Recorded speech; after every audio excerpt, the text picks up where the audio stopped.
This week on The Verdict, we are looking at Spike Lee joints.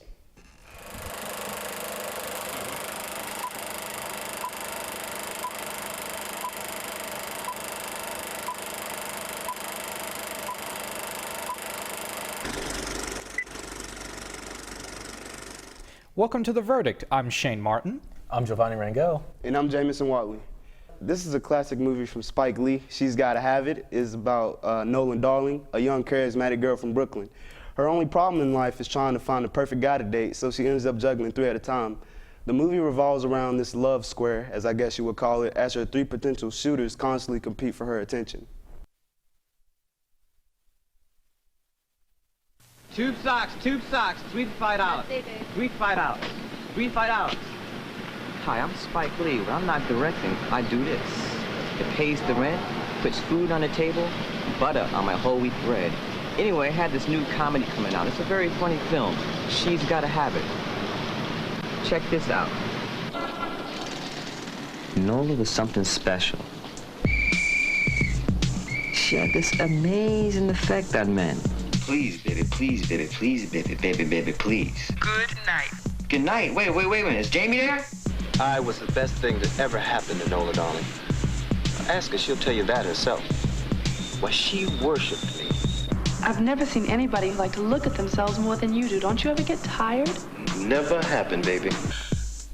Stop, Nola, stop. Stop. Nola knew what she wanted. And she's gotta have it. Nola Darling would never marry a non-modeling, non-weightlifting, pseudo-black man like yourself. You know, Nolan, you've done me wrong. Please, baby, please, baby, please, baby, baby, baby, please. No, Jamie, you're okay. I've been thinking. I'm gonna hook you up. With Nola, you get 4 days, I'll get 3. It's mighty black of you. But I get the weekends, though.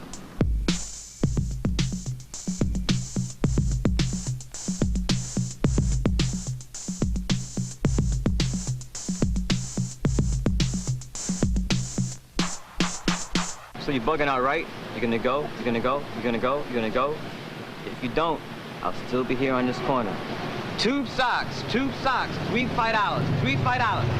Tube socks, $3 for $5. $5.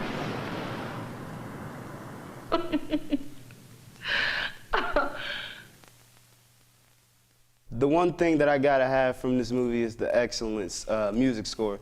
This was actually my first time seeing this movie, and it was really good. Oh, how we feel about it, man? I'll tell you what, man. Nola's a savage, man. She is. I'm telling you that right now. Yo, this whole time, you know what? I actually like this movie because I got into like the black and white type of thing, and I was just like, okay, that's pretty interesting, and so on and so forth. But then also it brought up like the certain characters, and the characters would talk to you and like, you know, give them a little their insight on like everybody else around them, like during this whole movie. But man, Nola, man.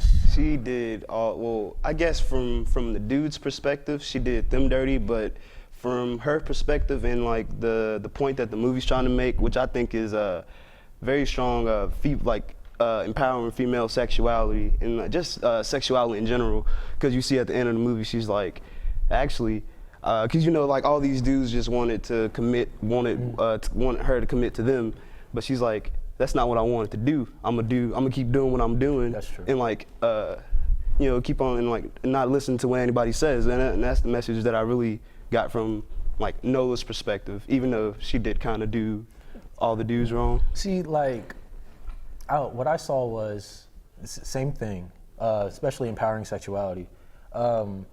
Also, because there was also another thing where her friend, who was she was a lesbian, and she was into Nola as well. So everybody loved themselves some Nola. So I was like, the thing was is that she wasn't a lesbian, so she wasn't into her friend like that. Mm-hmm. So there was no way, like, you know, that wasn't gonna happen. But as for our freaking Spike Lee as Mars and everything, that was hilarious. He was the best character, actually. I enjoyed him.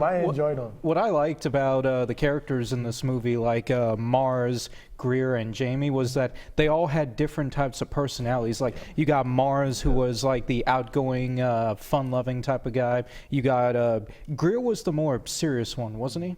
Yeah, very uptight. And then Jamie was, I don't know exactly how to describe Jamie. He was more like I guess you could say in between those types of like personality cases.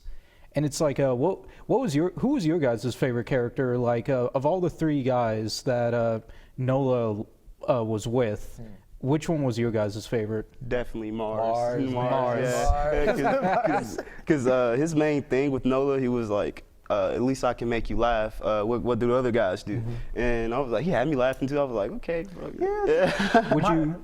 No, you first. Go ahead. Yeah, man. My favorite scene from Mars was when he went to go see Jamie, and they were talking basketball. Like, for Mars, he didn't take it seriously. That was the whole entire thing. Like, he ended up. He was just, when he talked about Nola, he was trying to like warn Jamie in a way. He's like, yo, man, she ain't no good, man. 24/7, 365. Man. I was like, yo, I love this dude. But the thing is that the other dude, Greer, Yeah. such a stiff. I didn't man. like Yeah, him he either, was. yeah. He was not really likable at all. It's like he was the least favorite character to me, at least, because first of all, he was too serious and he was too like. Here's the thing: Nola is outgoing, which is something that Mars also is. But Greer, like when you got a personality like Greer and a personality like Nola's, Nola wouldn't really want someone like him, because like those two types of personalities don't really match, at least according to what this movie is trying to say. Oh yeah, like the way that Greer would restrict, like she's like a free spirit. Yeah. So like there's no way that was gonna last for a long, like at all. So I just didn't like that dude. As for our boy, like the main Jamie. Yeah, Jamie, like he was cool and reserved, you know, but I mean, I felt like, of course, like they were gearing towards him and Nola, you know, getting together and all this other stuff. But yeah, like in the end, like looking at Nola, she said, you know, she was not a one guy type of person and so on and so forth. And just really looking at that, I was just like, dang, I feel bad for Jamie, man. I feel bad, but I couldn't. Jamie was a little, at least for me, it was kind of off because he was just too cool, man. Yeah. He was just too relaxed. I feel like he was kind of like a mix between Greer's like alpha maleism and like Mars is kind of like innocence a little bit. He was like kind of the mix of the two. That's why she ended up choosing him at the end besides the other two. I also think the relationships between the guys as well were pretty good too. Yeah, like, they were very cordial. Oh yeah. Like I like Mars, and of course I like Mars and Jamie's relationship because like they could have been friends. Yeah. Like they came off as people who could have been friends. Like at the turkey dinner. Bro, yeah. That scene was hilarious. He said, you get 4 days, I get 3, but I get the weekends. I get the Yeah, and he was like, Jamie was like, that's mighty black of you, my brother. Yo, they could have got along, man. But if I can bring up the same scene again, like when Jamie's trying to talk about Nola and so on and so forth, Mars just shows up on his bike and he's like really trying to like, okay, let's try to hang out, you know? Yeah. He's like legit trying to hang out. They were talking basketball and stuff, and like Mars is ripping. Like, of course, Spike Lee is a big Knicks fan. Yeah. Like, so of course he's gonna talk up his Knicks and all that. But I like the story how he brings up, okay, well, I bought tickets for me and Nola to go see the Knicks game against the Celtics or something else like that, and she left him hanging for like Dirty. Dirty. She left him hanging, but I did like the thing where like they were ripping on Larry Bird. Look, I love Larry Bird. Hey, I love Larry Bird, but hey, check this out. Like they were going in on him, and he's like, don't let me hang in and so on and so forth, man. And Jamie was dabbing him up or whatever, but I liked it. Honestly, I think the story is very empowering for modern times too. It's just, it's basically just like own yourself and own what you do. Yeah, I agree. So now, Do the Right Thing is a 1989 film directed by Spike Lee, where a plot revolves around the character Mookie, who was also played by Spike Lee, a pizza delivery guy working for a pizzeria in a Brooklyn neighborhood trying to make ends meet for his girlfriend and their young child. The film revolves around different character arcs alongside Mookie's, where each character has their own personal story to tell, and they achieve them throughout the film. Known for its subject of racial tension, the movie's plot showcases the events of how one hot summer day in a Brooklyn neighborhood went from just a regular day to a dark conclusion. Here's the trailer for Do the Right Thing.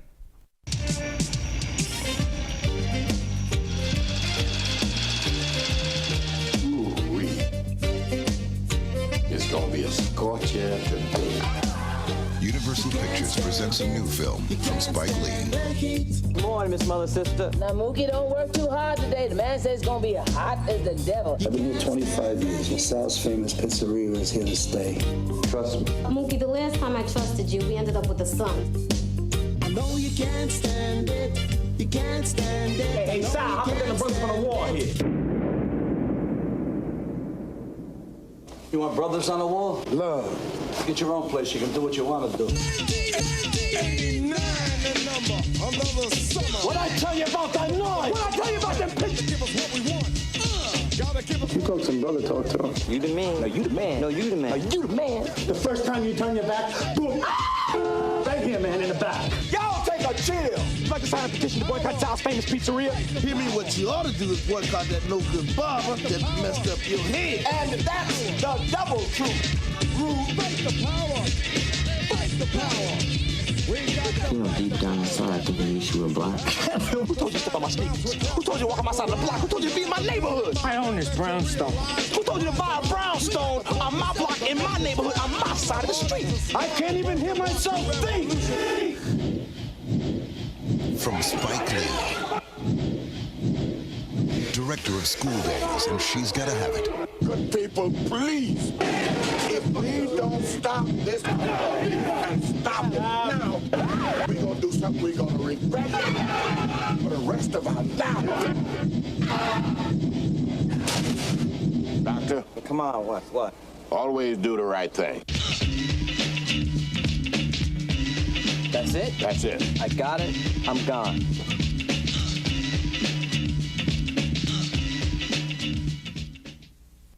So do you think Mookie did the right thing?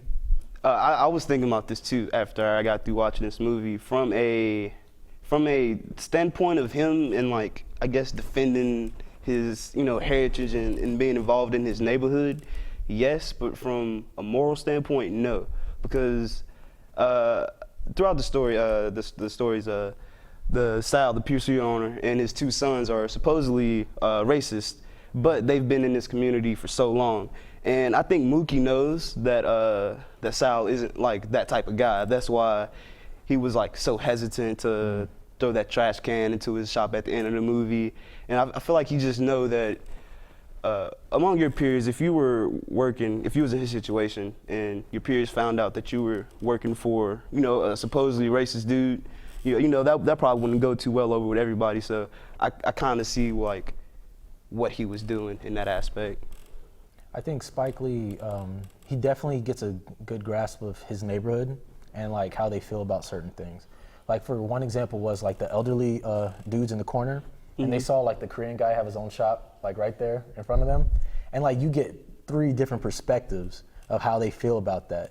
I think it's just really cool. Of course, it's like for Spike Lee, like he has to represent New York. Yeah. So. Oh yeah. Like and I really, for this film, I really appreciate like how his take on race, especially the part where him like when Spike Lee and the older brother, they have a conversation about oh you like Magic Johnson and stuff, you like Prince, you like all these other dudes, and then the older brother he just goes oh well they're not exactly black, you know what I'm saying, and so on and so forth. So I was like oh well I mean you can take this film and how like certain views are seen there, and like you could just be like, oh well, like in all actuality outside of the movie, that's how a lot of people talk to each other.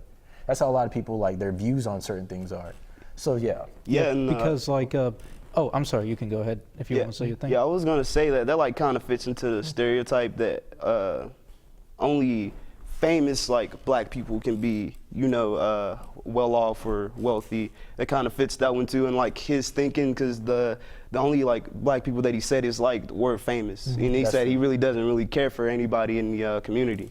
A lot of the plot points revolved around the pizza place, because the pizza place was the place where everybody went to go eat for lunch or dinner. Like even Sal said it to Bugging Out. He goes in there like 3 times a day, and like some characters have like their own personal vendetta against the pizza place. Like Bugging Out, his claim is because of the fact that like there's like all the people on the Hall of Fame are just Italian celebrities and everything, and it's like he complains about that to everyone, and they're like, we don't care, we just want to go there for pizza. And then you've got Radio Raheem, who was personally my favorite character in that movie. He just goes in there blasting his boombox. Sal's like, turn that thing off, I can't hear myself think. And then he's all like 2 slices, like 2 or 3 times, and he's like, no music, no music, no music.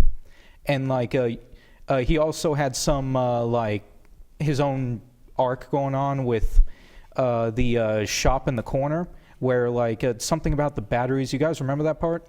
Yeah, where he went into the corner store and was trying to get the batteries, but it was just miscommunicating with the Asian people who ran the shop, which is another theme in the movie that I saw was speaking of the wall of Italians, how he was protesting it. Near the end of the movie, the shop, the pizzeria ends up burning down. Yeah. But you see, was it Smiley? What's his name? Yeah, Smiley. He ends up putting a picture up there of Malcolm X, but like that just ties everything together. What was the point of him? What was the point of all this, violence and stuff, to get a picture on the wall for nobody to see it, or for it not to really matter in the long terms of things? Well, technically, nobody's going to see it for another, like, few months until the pizza place gets rebuilt. Yeah. Man, oh, man. You know what the one thing is that outside of race, he also attacks age as well. Because you can see the scene where the guy who tells Spike Lee, like, and he basically grabs everyone and tries to say stuff to him. He tells Spike Lee, do the right thing, Yeah. Title of the movie. But anyway, so, like, you get to see like a kid like with the Lakers jersey on and everything, him and his friends and stuff, and he's getting on the old dude, and the older guy, he's trying to like let him know, hey, this is like, these are the reasons why like I'm the way I am, or something like that. And for the younger guy, he's just like, no, he wasn't having it.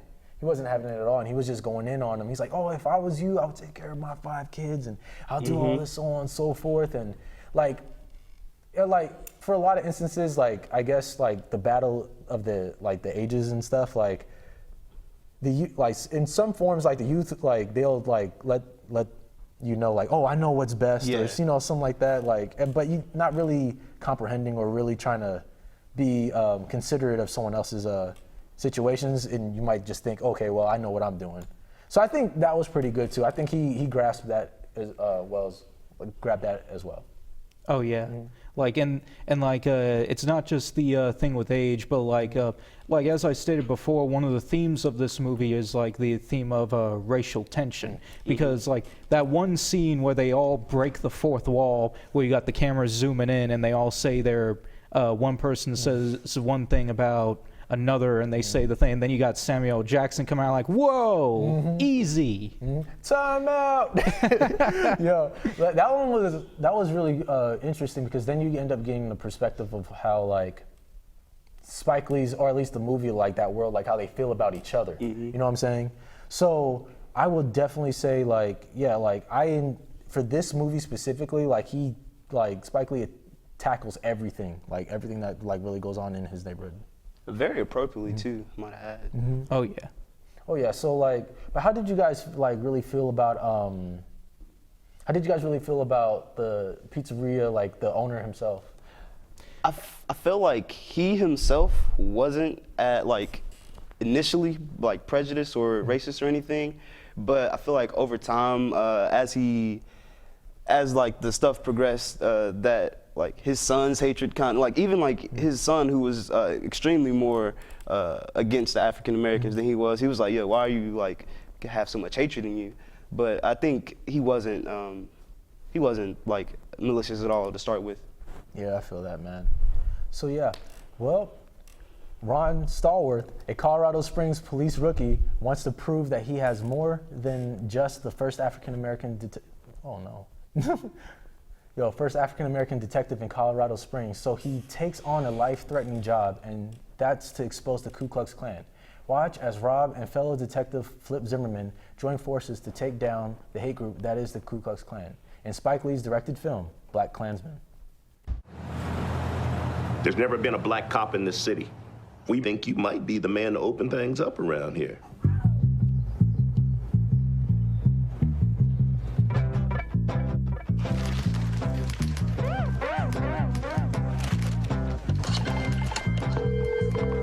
Hello, this is Ron Stallworth calling. Well, who am I speaking with? This is David Duke. Grand Wizard of the Ku Klux Klan. That David Duke?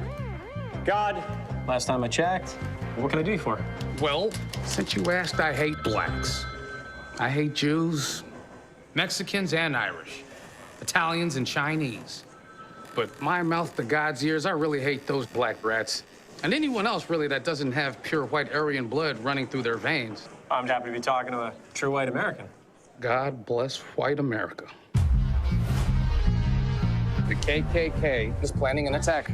How do you propose to make this investigation? We'll establish contact over the phone. We'll need a white officer to play me when they meet face to face. You for the white race, Ron? Oh, hell yeah. So there becomes a combined Ron Stallworth. Can you do that? With the right white man, we can do anything. When's the last time they let a rookie lead an investigation? Oh, that's right. Never. Okay, become his friend. Let's get invited back. So what kind of stuff you guys do? Cross burnings, marches. This is fixing to be a big year for us. You ask too many questions. You undercover or something? We must unite and organize to fight racism. Are you down for the liberation of black people? Power to the people. All power to all the people. All power to all the people. That's right, sister. For you, it's a crusade. For me, it's a job. You're Jewish. That hatred, doesn't that piss you off? You're taking this Jew lie detector test. Why are you acting like you ain't got skin in the game? I'm telling you, the wars are coming. White power! Black power! Knights of the Ku Klux Klan. That's us, Stallworth brothers. We're on a roll, baby. America first. America first! America first! If I would have known this was a Klan meeting, I wouldn't have taken this mother. I really like this film. Okay? So how did you guys feel about BlacKkKlansman? Honestly, out of all the movies that I've watched for this session, this has to be like my personal favorite, mainly because I love the performance of all the actors, especially Adam Driver. He's the secondary character that literally stole the show. I enjoyed him too, man. Like, how'd you feel about it? Well, I like that it's grounded in realism. Even though the movie is actually really funny, but it just has that realism to keep the audience engaged, and that's what I really liked about it. Man, see, like for this one, I liked it because like, even though it was supposed to be set in the past, it's kind of has like it also has like in some form or fashion like a modern take to it. Because for Spike Lee was younger when he did the last two movies, and this one it's just like okay, he has like way more crisp camera and all this other stuff, and he's got these new actors and so on and so forth. But I think how I feel about it is it's just like Ron had something to prove. Like he really had something to prove, and I think it was more than just like him being the first African American detective. And so because like when they asked him, like they interviewed him, like he wasn't really focused on his race. It wasn't what it was on his mind. What he was thinking was like, okay, I'm gonna try to do my job the best to my ability. So I think that's kind of just like really the driving force of it. But dude, man, like it was like there was just so much to take with that stuff. Like for his boy Flip, man, I enjoyed Flip, and I was like the whole entire time I was worried for him. Like I was worried for him because one of the members of the organization, like they were like, of course, old dude like with the wife that was trying to get invested, but he wasn't trying to give her the time of day. Yeah. Like he was on him about the whole thing. So yeah, man.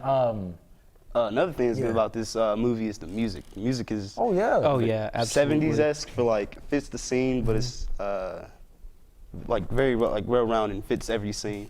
Oh yeah, definitely. Like they even got like the talk down. Like, I also like the part where it was where Ron he takes his name, and then of course he ends up giving Flip, they're like his what was it? His incognito, his little certain fake name or whatever, and his perspective on like the girl that he likes, or at least the real Ron, how he feels about her being a college student, like her being involved with like her group and stuff, so on and so forth, like, and how they feel about race and political things of that time. But he was really conflicted. Like he was trying his best to make sure that she didn't know, because she didn't like cops. So, you know, she called them pigs and so on and so forth. Mm-hmm. So at first he was trying to make sure that, you know, everything was good between her and him, knowing like, okay, well, I know my job. So gosh, like if I let her know what's going on in my job and everything, I'm gonna lose her, and she might end up doing something that's really risky. So there was that. And on Flip, of course, like we had the one guy who was trying to search for him in the phone book, and like there was a moment where the same dude, he ends up going to like the real Ron's place. Like, I was just like, oh shoot, man. Like I was worried for him. I was legit worried for him. And going back to what you're saying, how it's set in the past, mm-hmm. but it feels modern. Mm-hmm. I think just because Spike Lee is very direct in how he portrays and how he's talking about his issue, you know, and usually in most movies, the directors are really subtle, or it's not really on the nose about what the movie's about, but at the end of the movie, he's literally has, you know, the Trump stuff at the end, and like, and just showing that if you don't know much about the past, it definitely, like, stuff can definitely still happen.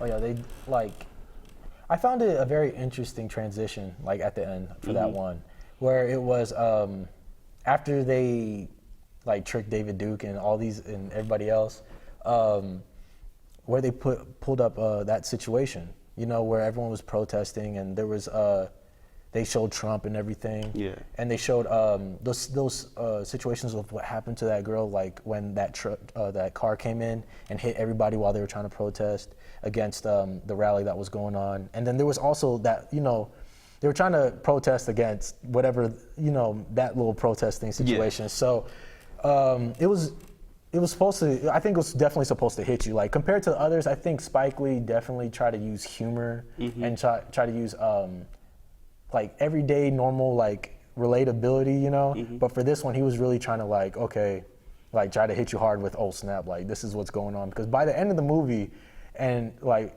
after he shows you like what was going on in modern day, like you're just gonna sit there and you just might be a little quiet, but like, oh shoot. Like, yeah, and it's like what they say, anybody who doesn't learn anything from history are doomed to repeat that history again. Like with what you just said with the protests. Oh yes, definitely. And even with the serious tones, I still think he does do a good job of mixing the tone, and because you know some movies when you watch them, they'll be either they don't know what like they're really going for, or they're like a little bit all over the place with tone. They're either too serious when like the story's not that serious, but he finds the perfect blend between these two emotions and gives like a really decent movie. I'll tell you what, all right, because I know I was saying serious, but humor-wise, man, when Ron, like original OG Ron, was talking to the Grand Wizard the whole entire time, that had me rolling. Like it made me feel like the guy, like the cop next to him that ended up spitting out his coffee. Like listening to him, he was like, dude, it was so freaking funny. Like he's like, cause what was it? The Grand Wizard, he's like, oh, well, I can tell the difference between a black man talking to me over the phone compared to a white man. And then, like, Ron gets scared at first. He's like, oh, snap. Well, how can you tell the difference? And he's like, well, it's the way you roll your R and all this other stuff. I was just like, no. And like at the when he tries to set up a meeting with them in the like earlier in the movie, and then Adam Driver's characters are like, you do realize you just used your real name, right? And then he was like, oh. Oh yeah, definitely, man. But shoot, I enjoyed BlacKkKlansman, and I'm glad that you guys did too, man. Well, that's all the time that we have. Thank you for watching.